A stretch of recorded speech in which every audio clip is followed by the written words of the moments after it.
En fait, c'est curieux. À la fois, j'ai envie de dire que je m'en souviens plus, et puis, en vieillissant, c'est curieux. On pense d'avoir, et puis on est amené, justement par des interviews comme ça ou des trucs comme ça, on est amené à se tourner vers son passé et on découvre des quantités de choses. Ouais, c'est formidable quand on y pense, la différence de vie qu'il y a pu y avoir entre cette époque-là et maintenant. Est-ce que vous imaginez une seconde? Ah non, du tout, moi je sais pas, moi je suis née dans les années 80. Non mais oui, je me doute bien. Mais est-ce que vous pouvez imaginer que au même endroit, il y avait entre les villes un octroi? C'est-à-dire qu'il fallait payer, si on achetait quelque chose dans une boutique à Roubaix, ici, Oui. et qu'on traversait, je vais dire, la frontière, il n'y a pas de frontière, hein, entre Roubaix et Tourcoing, comme moi j'habitais au Frénois et que j'allais au Blanceau faire les courses, eh ben, je devais en théorie payer quelques centimes au passage parce que j'avais acheté des choses à Roubaix. C'est invraisemblable, parce que maintenant on est au-delà presque de l'Europe, on est partout. Bon, mes enfants, ils sont dans les petits-enfants encore plus, surtout si ma fille qui est en France, alors ils sont dans tous les coins du monde sans arrêt. Et ça, c'était absolument inimaginable. Oh non. C'était déjà difficile de passer de Roubaix à Tourcoing, puis de Roubaix à Lille encore plus. Oh ben, moi j'étais roubaisien, j'ai mis longtemps avant d'aller à Lille, et encore j'étais d'une famille qui était relativement moderne d'esprit, mais aller à Lille, c'était une expédition, on faisait ça une fois par trimestre. Je suis sorti véritablement quand j'avais 15 ans,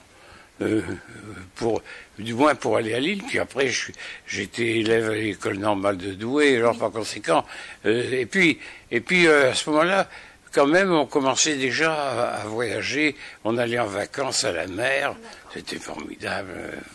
Quel genre d'enfant vous étiez? Est-ce que déjà, au fond de vous, il y avait cet esprit d'artiste?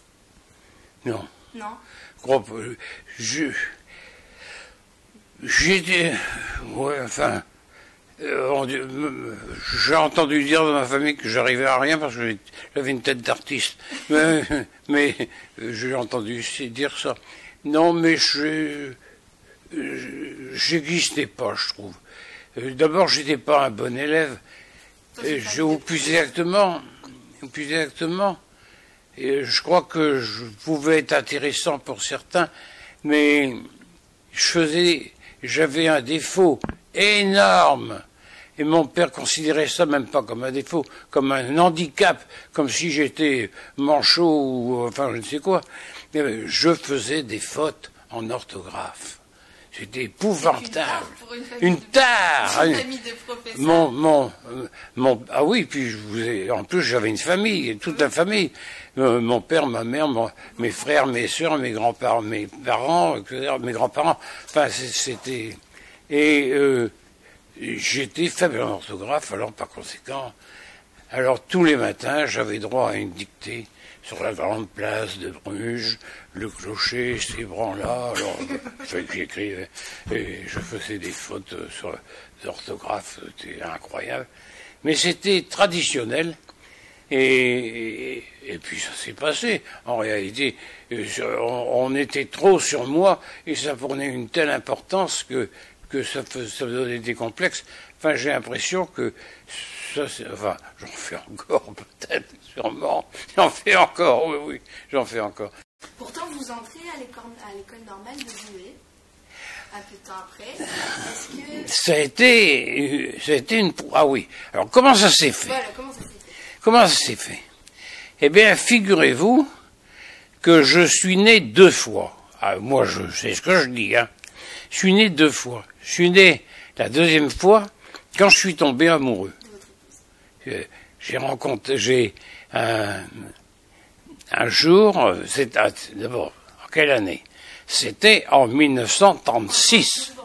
36, j'ai rencontré Gisèle. Alors 36, c'est pas n'importe quoi. Hein, c'était comme 68 plus tard, c'était comme les rencontres. Ben, il y a des années comme ça, tout d'un coup, où tout se met à bouillir, les gens se mettent à se parler, ils s'occupent plus autant.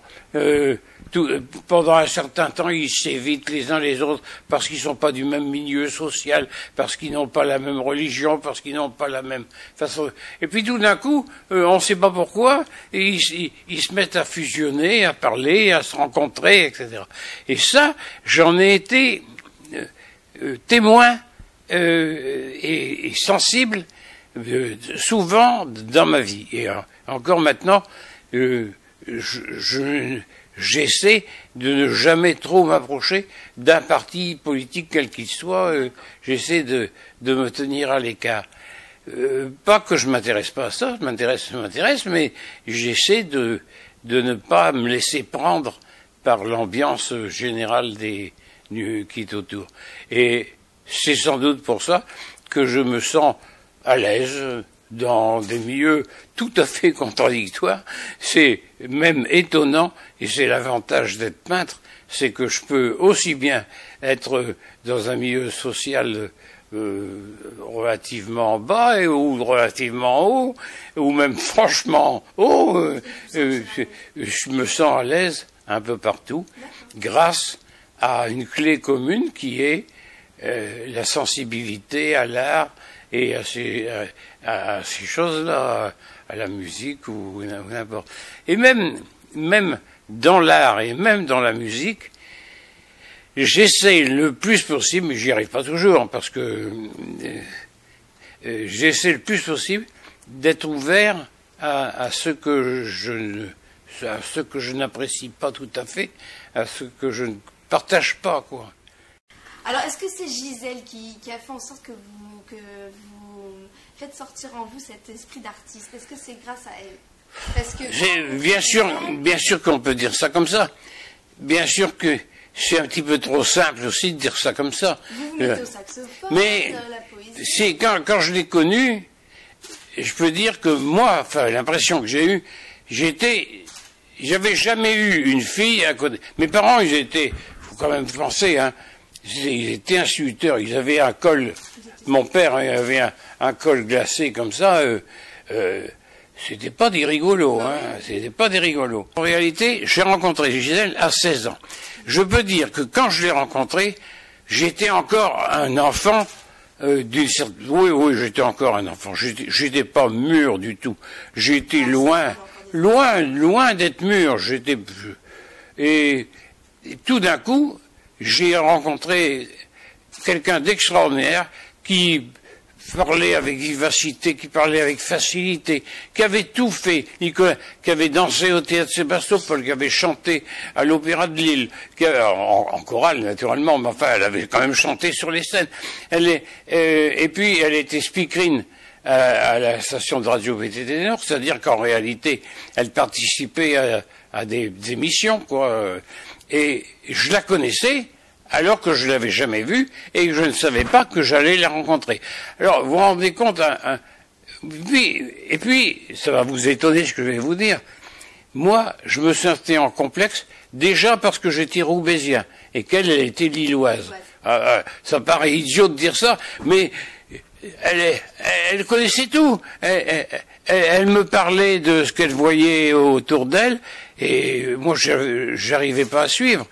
Et il s'est trouvé qu'à ce moment-là, j'ai chanté une chanson, je me souviens plus ce que c'était, quelque chose dans le genre de Papa n'a pas voulu, et maman non plus, enfin un truc que a parlé au possible, mais ça a eu du succès, et du coup, que ça a eu du succès, j'en ai profité à faire un petit peu le pitre, passer d'un extrême à l'autre, et j'ai vu que ça plaisait, et par la suite, j'ai essayé d'accentuer ça. Donc, j'ai écrit spécialement une chanson pour elle. Oui. Pas tout de suite.